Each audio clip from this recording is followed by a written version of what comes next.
কোরআনের যদি মোটা দাগে তিনটা ভাগ করা যায়, কোরআনে মোটা দাগে, একটা হচ্ছে তাওহীদ, রিসালাত, আখিরাত, পরকাল, এই যে শারঈ বিষয়গুলো আমাদেরকে কন্টিনিউয়াসলি রিপিটেডলি মনে করিয়ে দেওয়া হয়।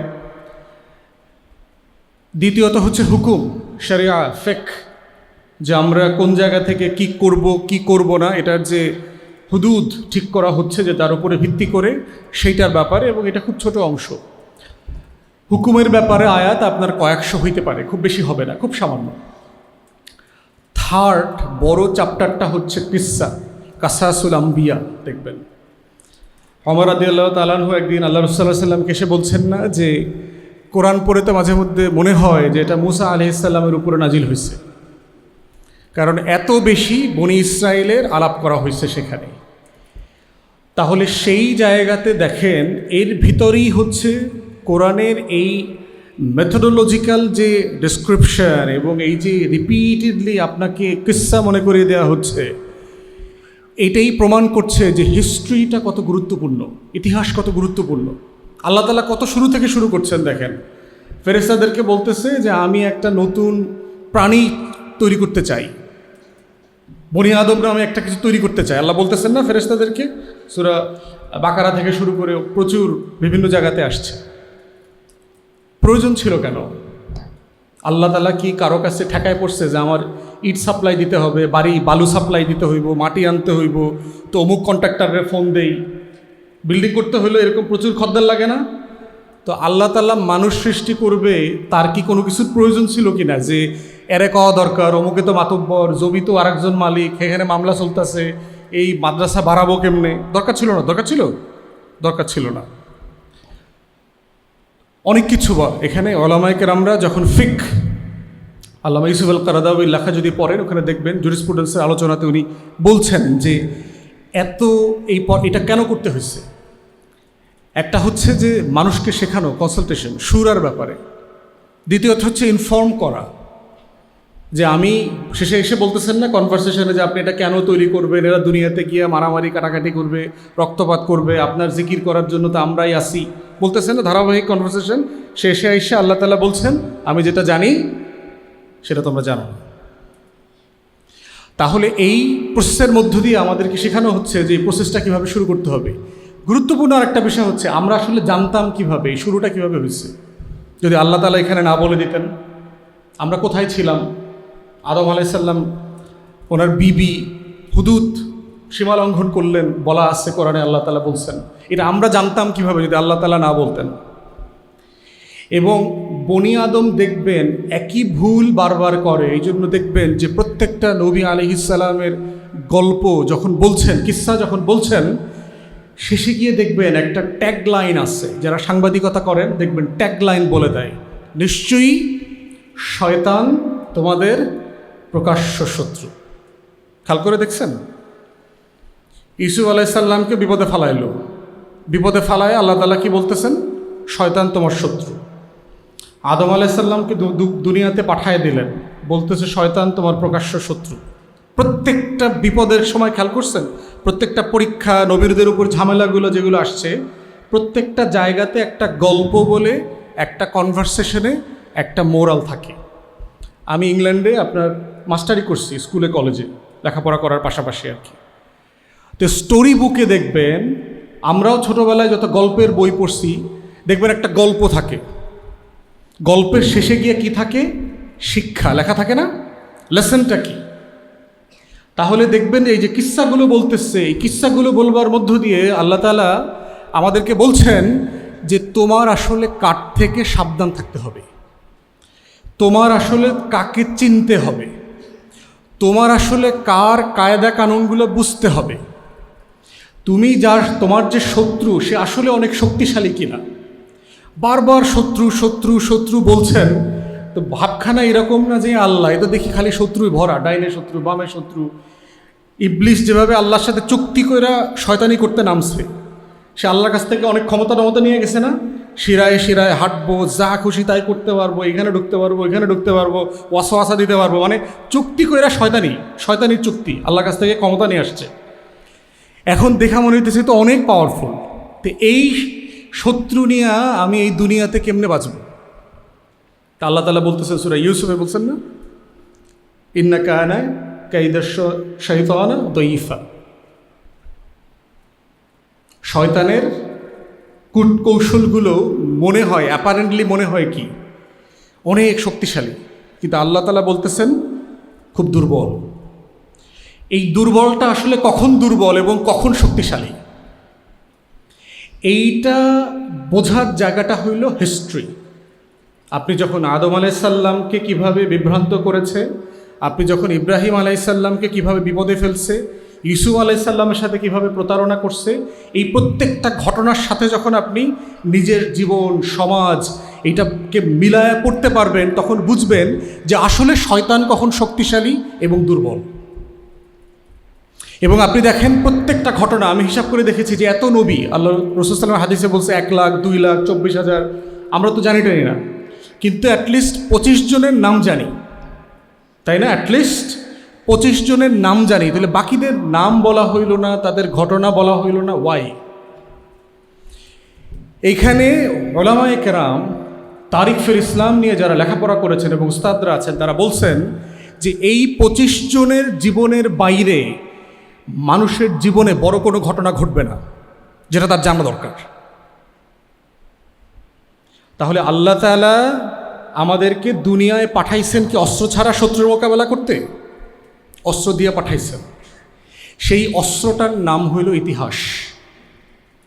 যে আপনি প্রত্যেক নবীর সাথে শয়তানের ঘটনা, ঘটে যাওয়া যে ঘটনাগুলো আছে, এইটা যখন আপনি বুঝবেন এবং আপনার জীবনকাল বিবেচনা করে আপনি এটার সাথে তাল মিলাইতে পারবেন, তখন বুঝবেন যে আসলে শয়তান শক্তিশালী না।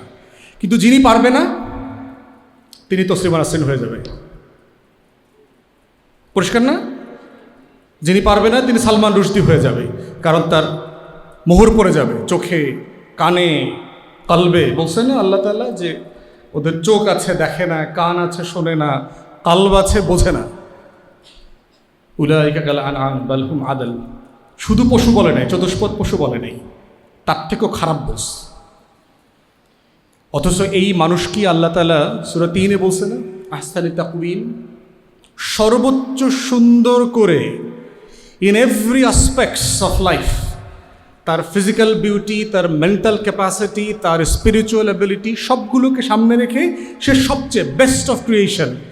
সেই বেস্ট অফ ক্রিয়েশনটিকে আল্লাহ বলছেন যদি এই শর্ত পূরণ করতে সে ব্যর্থ হয়, তাহলে সে হচ্ছে চতুষ্পদ জন্তুর থেকেও খারাপ।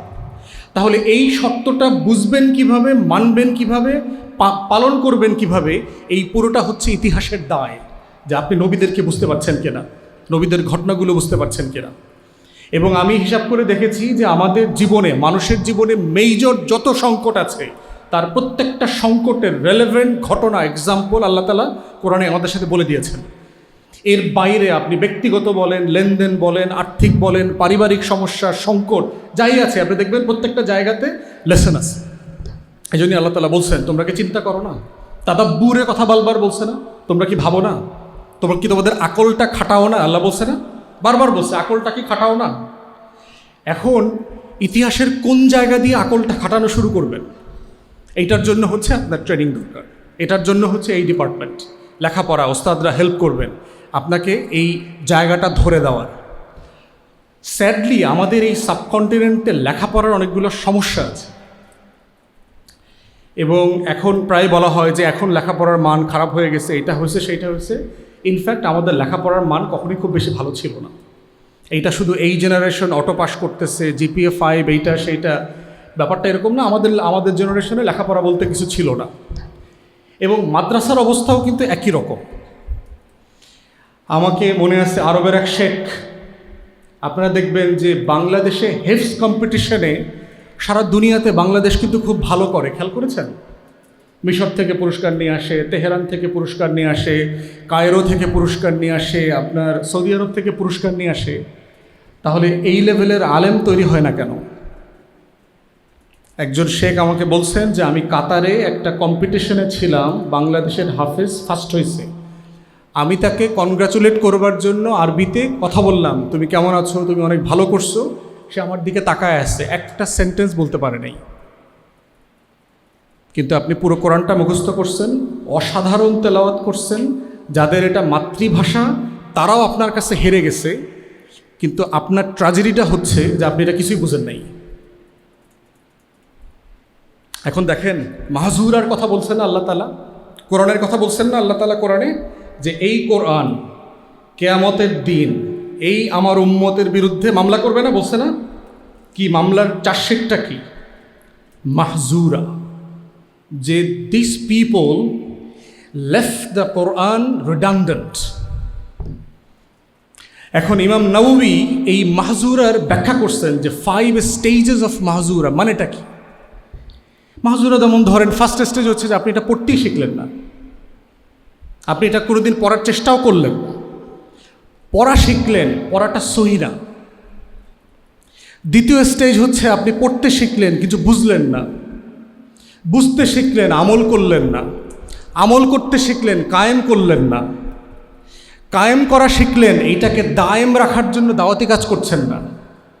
এই যে স্টেজ আফটার স্টেজের যে মাহজুরার কথা বলা হয়েছে, এর কোন চার্জশিটের কোন মামলা থেকে আপনি বুকে হাত দিয়ে বলতে পারবেন যে আমার বিরুদ্ধে এই চার্জশিট দেওয়া হবে না?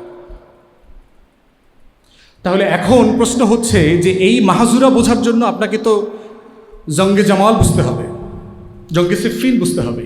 কি সমস্যা হল? আল্লাহর রসুলের 4 খলিফার 3 জন শহীদ হয়েছেন। কাদের হাতে? কাফের মুশরিকদের হাতে। কাফের মুশরিকদের হাতে শহীদ হয়েছেন। আল্লামা আজিজুল হককে যারা গ্রেফতার করছেন, যিনি হুকুম দিছেন, যিনি চার্জশিট দিছেন, যিনি জেলে নিছেন, যিনি ধরে নিয়ে গেছেন, যারা অত্যাচার নির্যাতন করে ওনাকে রক্তাক্ত করছেন, এরা কারা? কলেমা পড়া লোকজন না? তাহলে আপনি যদি এই 1400 বছরের ট্যাগলাইনটা না বোঝেন যে কেন 3 জন খলিফা শহীদ হইলেন মুসলমানদের হাতে, আর কেন আমাদের ওস্তাদদের ওস্তাদকে এই সময়টাতে এসে রক্তাক্ত হয়ে জেলে শুয়ে থাকতে হয়েছে, এর ট্যাগলাইন আছে না? সব তো মুসলমানদের হাতে হয়েছে। তাহলে জঙ্গে জামাল, জঙ্গে সিফিন, এটা কি শুধু আপনি শরিয়া পড়ে এটার মেক সেন্স করতে পারবেন? আহকামুস সুলতানিয়া যদি শেষ করেও ফেলেন পুরোটা পইরাও, তারপরে আপনি এটার ব্যাখ্যা বের করতে পারবেন না। এটার জন্য হচ্ছে ক্ষমতা, পাওয়ার, রাষ্ট্র কাঠামো, এই পুরো জিনিস, এটার জন্য আপনাকে দাউদ আলাইহিস সালাম বুঝতে হবে, সুলাইমান আলাইহিস সালাম বুঝতে হবে, রানী বিলকিসের সাথে তার কথার কনভারসেশন, পাওয়ারের ক্ষমতার জায়গাটা বুঝতে হবে যে কি হয়েছে। তো সেই জায়গাটাতে আমরা বারবার দেখতে পেয়েছি যে আমাদের যারা ওলামায়ে কেরামরা আছেন, এবং আপনার মাঝে মধ্যে আলেম ওলামাদের উপর আমাদের রাগ উঠে কেন দেখেন। এখন দেখেন বাংলায় সংকটটা কোথায়। কালবৈশাখী গেল কদিন আগে, ইতিহাসের আলাপ। মুসলমানদের ভিতরে দেখেন যে কি একটা হীনমন্যতা আছে, সে একসাথে বাঙালি এবং একসাথে মুসলমান হইতে পারবে কি না। হইতে যদি পারে, কোনটা আগে? সে কি আগে বাঙালি না আগে মুসলমান? ভাই কোথায় লেখা? আপনি দিন তারিখ আছে কি না যে আপনি কবে থেকে বাঙালি আর কবে থেকে মুসলমান? দিন তারিখ আছে? আমরা তো মুসলমানের ঘরে জন্মাইছি। আমার মনে আছে আমার এক বন্ধু, ইংলিশ ফ্রেন্ড, সে মুসলমান হয়েছে। সে আমাকে বলতেছে একদিন যে তোমাদের এই যারা জন্মসূত্রে মুসলমান, তোমাদের সংকট হচ্ছে তোমরা জানো না তোমরা কবে থেকে মুসলমান। কিন্তু যে লোকটা খ্রিস্টান ছিল, অন্য ধর্মের ছিল, সে মুসলমান হয়েছে, সে জানে না সে কবে থেকে মুসলমান, সে কেন মুসলমান ওইটাও জানে। কিন্তু আমরা যারা বাপদাদার ঘরে জন্মায়া মুসলমান হয়েছে, আমরা কি দিন তারিখ জানি? তাহলে আপনি জানবেন কেমনি আগে বাঙালি না আগে মুসলমান? দুইটাই সে একসাথে। আমরা কি ভাত আগে খাই না তরকারি আগে খাই? কোনটা আগে খাই? কোনটা খান? আপনারা কে কোনটা আগে খান? তাহলে আগে বাঙালি আগে মুসলমান, আপনি প্রশ্নটাকে না চ্যালেঞ্জ করবেন? এই প্রশ্নটাই তো আপনার একটা ফাঁদ। ওলামায়ে কেরাম ইসলামপন্থী জনগোষ্ঠীকে এই ফাঁদের ভিতরে ফেলে দিছে। আমরা আগে বাঙালি, আর ভাই আমার গায়ের চামড়া বলতেছে আমি বাঙালি, গায়ের চামড়া বলতেছে না, চাইলে কি অস্বীকার করা যাবে? তাহলে আপনি তো এই বঙ্গ এলাকার মানুষ, কে পাঠাইছে এখানে? আপনার কোনো হাত ছিল? এই গরিব কালা কাদা মাটির ভিতরে আপনারা পাঠাইছে, রংটাও মাটির মতো না? তা আপনারা যে পাঠাইছে সেই তো আপনারা হেদায়েত দিচ্ছে, সেই আপনারা মাছও খাওয়ায়, ডাইলও খাওয়ায়, নামাজও পড়ায়, একসাথেই হয়েছে, কোনো পার্থক্য নাই তো এটার ভিতরে। তাহলে আমরা এই বাঙালি মুসলমানে আনার ভিতরে এই ডাইকোটমির ফাঁদে কেন পা দিব? পা দিচ্ছি এই কারণে, আমার জ্ঞানের অভাবের কারণে। দেখেন, জাতির জনক নিয়ে প্রচুর আলাপ আছে। বঙ্গীয় জনপদের জাতির জনক হচ্ছে সুলতান শামসুদ্দিন ইলিয়াস শাহ। কিসের ভিত্তিতে? এখন আমরা আবার জাতির জনক বললেই আমাদের ইব্রাহিম সাল্লামের কথা মনে পড়ে। আবার এটার মধ্যে ঝামেলা আছে কিনা, প্যাচ আছে কিনা, না কোনো প্যাচ পোস নাই, ওইটাও সত্য, এগুলো সব সত্য। এগুলো পলিটিক্যাল সেন্সে বলা হয় যে আপনি ফাউন্ডার, প্রতিষ্ঠাতা। যেমন ধরেন এই মাদ্রাসাটার জনককে, এই মাদ্রাসাটার এই জনকটা মানে কি, এই মাদ্রাসাটার উদ্যোক্তাকে, কে এইটা দায়িত্ব নিয়ে এটা করলেন, আয়োজন করলেন, জমি জমা কিনলেন, মামুন ভাই করছেন। এখন ওনাকে যদি মাদ্রাসার জনক বললেন, সাথে সাথে ইব্রাহিম সাল্লামের কথা মনে করার দরকার নাই তো। এগুলো পলিটিক্যাল সেন্সে, ফাউন্ডিং সেন্সে, উদ্যোক্তা সেন্সে, কে কাজ করেছেন, কতটুকু অবদান আছে, সেই অবদানের সেন্সে এগুলো আলাপ করা হচ্ছে। তো সেইখানে দেখেন বঙ্গীয় জনপদ, এই যে সুলতানাত, সুবা বাংলা বলতে যা বোঝাই আমরা, বাংলা, বিহার, উড়িষ্যা, এই পুরোটা মিলায় যে একটা সুলতানাত ছিল, এই সুলতানাতের হাতেখড়ি হইছে মুসলমানদের হাতে। এইটাকে একসাথে করছে সুলতানি আমলের সুলতানরা, শামসুদ্দিন ইলিয়াস শাহ। তাহলে এই মাটিতে জন্মাইছেন, এখানকার সবচেয়ে বড় এম্পায়ার, মানে সাম্রাজ্যের মালিকানা ছিল আপনাদের। তাহলে সেইখানে আপনার এটা ওন করতে সমস্যা কোথায়? খিলজি বংশ, স্বাধীন সুলতানাত, মুঘল। দ্বিতীয়ত দেখেন ভাষা, বাংলা যে একটা ভাষা, এটা এবং এটা যে সংস্কৃত না, সেইটাকে আলাদা করে পৃষ্ঠপোষকতা কে করেছেন? বাংলাকে ভাষা আকারে সাহায্য, সহযোগিতা, পৃষ্ঠপোষকতা করেছেন শামসুদ্দিন ইলিয়াস শাহ। লেখকদেরকে বাইতুল হিকমার মডেলে, বাগদাদের মডেলে বাংলা ভাষা, সংস্কৃত ভাষার লেখকদেরকে একসাথে করে টাকা দিয়া বাংলা কবিতা লেখাইছে, বই অনুবাদ করাইছে। রামায়ণ, গীতা, মহাভারত এগুলো অনুবাদ সংস্কৃত থেকে অনুবাদ করছে কারা? কার টাকায় করছে? মুসলমান আমলে হয়েছে, মুসলমানদের টাকায় হয়েছে, ট্যাক্স পেয়ারদের টাকায় হয়েছে। তাহলে বাংলা ভাষাটা হারায়া যাইতো যদি শামসুদ্দিন ইলিয়াস শাহ থেকে শুরু করে সুলতানি আমলের এই আমাদের শাসক গোষ্ঠী এই ভাষাটাকে যদি পৃষ্ঠপোষকতা না করত। তাহলে সেই ভাষায় সাহিত্য চর্চা করতে আপনার হীনমন্যতা কেন? কেন আমাদের আলেম ওলামায়ে কেরামরা, আমাদের ইসলামপন্থী জনগোষ্ঠী এটাকে ওন করে না? আল্লাহ তাআলা কি বলছেন? সূরা রুমে যান, বহু জায়গাতে আছে।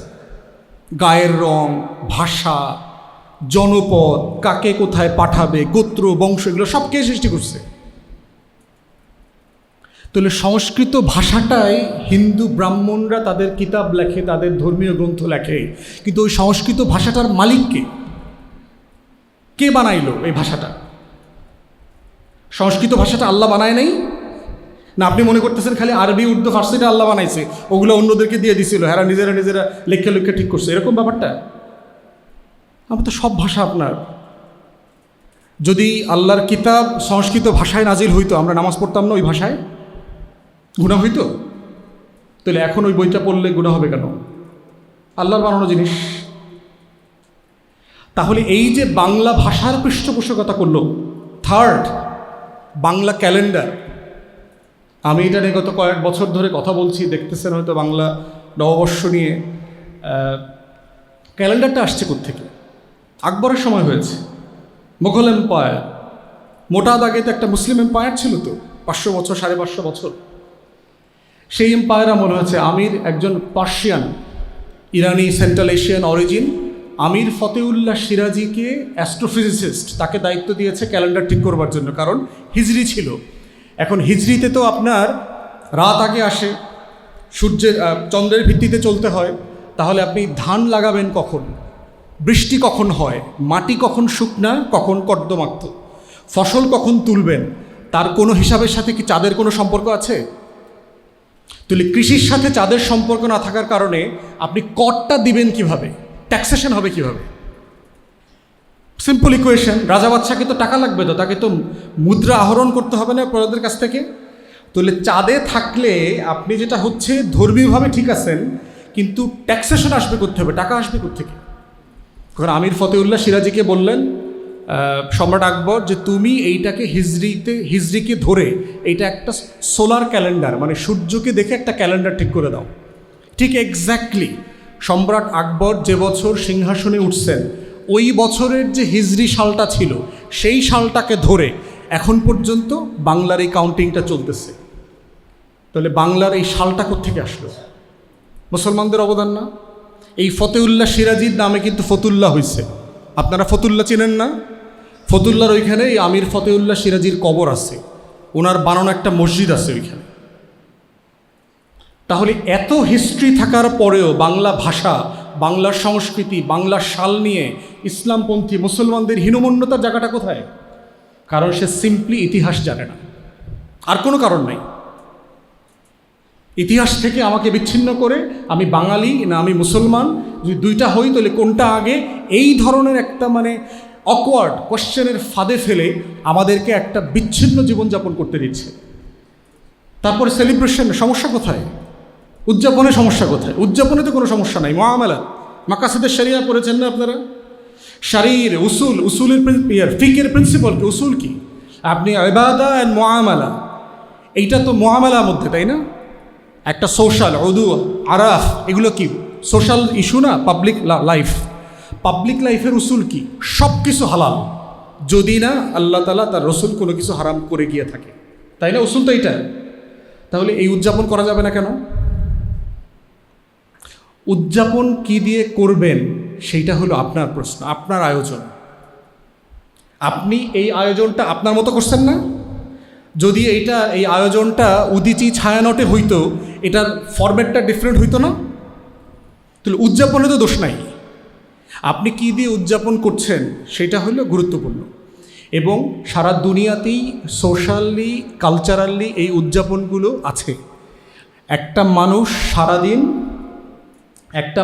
সারাদিন কোরআন তেলাওয়াত করবে না, সারাদিন নাশিদ শুনবে না, হামদ নাচ শুনবে না।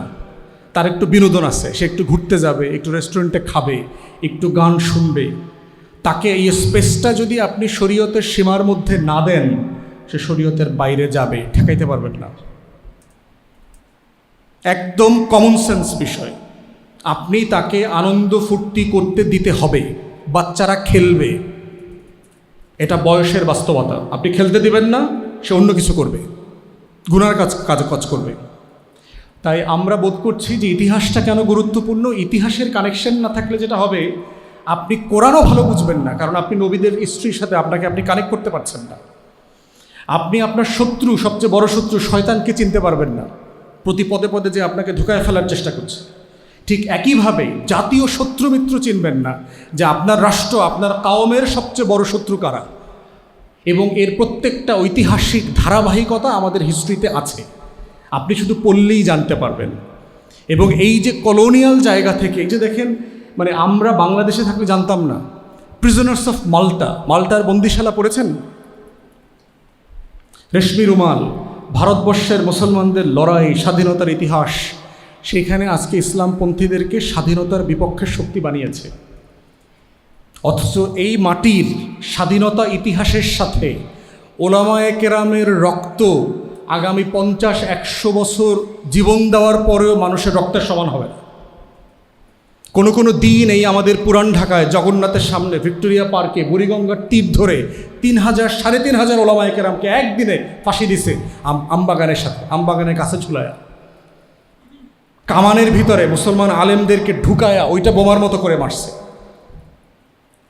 সেই ওলামায়ে কেরাম, সেই ইসলামপন্থী জনগোষ্ঠী স্বাধীনতার আন্দোলনের ইতিহাস জানে না বলে সে কনফিডেন্স পায় না। আমরা কারা? দিল্লিতে গেলে যারা ঘুরতে যাবেন, দেওবন্দে পড়েন অনেকে, ওখানে দেখবেন ইন্ডিয়া গেট আসছে, স্বাধীনতার গেট আসছে। সে দিল্লি গেইটে 93,000 শহীদের, ব্রিটিশ বিরোধী আন্দোলনের শহীদের নামের তালিকা আছে। তার ভিতরে 63 থেকে 64,000 হলো মুসলমান। ভারত স্বাধীন হয়েছে আজকের মোদির পূর্বপুরুষের রক্তে না, ভারত স্বাধীন হয়েছে আমার আপনার পূর্বপুরুষের রক্তে। পাকিস্তান রাষ্ট্র আজকের পাকিস্তানিরা বানায় নাই, আমরা বাংলার মুসলমানরা, বাংলার নমশূদ্র, নিম্নবর্ণের হিন্দুরা মিলে বানাইছিলাম। অতএব আমার মাটির মুক্তির লড়াই অসম্ভব ধরনের সমৃদ্ধ, অসম্ভব রকমের সমৃদ্ধ। এইটা যখন আপনি বুঝবেন, আপনি কনফিডেন্স পাবেন, আপনি তখন বাংলাদেশি, আপনি তখন বাঙালি, আপনি তখন মুসলমান, আপনি তখন হিন্দুস্তানের মানুষ, প্রত্যেকটা পরিচয়ের ভিতরে আপনি কনফিডেন্স পাবেন। কোনোটার ভিতরে সমস্যা নাই, কোনোটার সাথে শরীয়তের কোনো ইখতিলাফ নাই। ইখতিলাফ হবে মূর্খের সাথে যদি মিশে যান।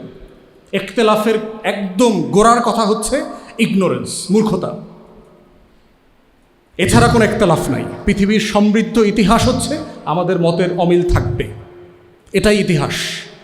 শরীয়তের সীমানার ভিতরে সব ইখতিলাফ জায়েজ। আল ইত্তেহাদ মা আল ইখতিলাফ। সেই জন্য আমি ওস্তাদকে ধন্যবাদ জানাচ্ছি, শুকরিয়া আদায় করছি যে এরকম উদ্যোগ আপনারা নিয়েছেন, এবং এই উদ্যোগটা প্রত্যেকটা দিনই প্রতিষ্ঠানে, মাদ্রাসা নেওয়া দরকার। পক্ষে বিপক্ষের সবাইকে শিক্ষক হিসাবে আনবেন দয়া করে, যারা এই ডিপার্টমেন্টটা চালাচ্ছেন। আপনি যার সাথে একমত না তাকেও দাওয়াত দেবেন, তার কথাটা বোঝা দরকার আপনার, তার প্রসেসের চিন্তার প্রসেসটা কি।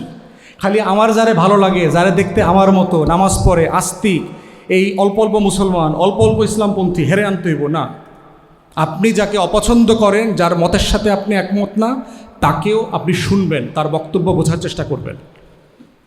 তখন আপনি কাউন্টার আর্গুমেন্ট প্রিপেয়ার করতে পারবেন লেখা পড়ে। যদি ওইটা না করেন তাহলে নলেজগুলো কিন্তু একপাক্ষিক হয়ে যাবে। পশ্চিমারা কেন সিভিলাইজেশন তৈরি করেছে? সব দেশের, সব মতের, পক্ষের বিপক্ষের সবাইকে তারা বিশ্ববিদ্যালয়ে অ্যাকোমোডেট করে, জ্ঞান চর্চার পরিস্থিতির ভিতরে অ্যাকোমোডেট করে। তাই আমরা যারা বিভাগ চালাচ্ছেন, আমরা বলবো নারী, পুরুষ, আস্তিক, নাস্তিক, ইতিহাসবিদ, এই ক্রাইটেরিয়াতে যারা পড়বে তাদের সবাইকে আনবেন, এনে তাদের কথা শোনেন, বক্তব্য বোঝেন, একমত হন, দ্বিমত করেন, প্রশ্ন করেন, ক্রিটিক্যালি চিন্তা করেন।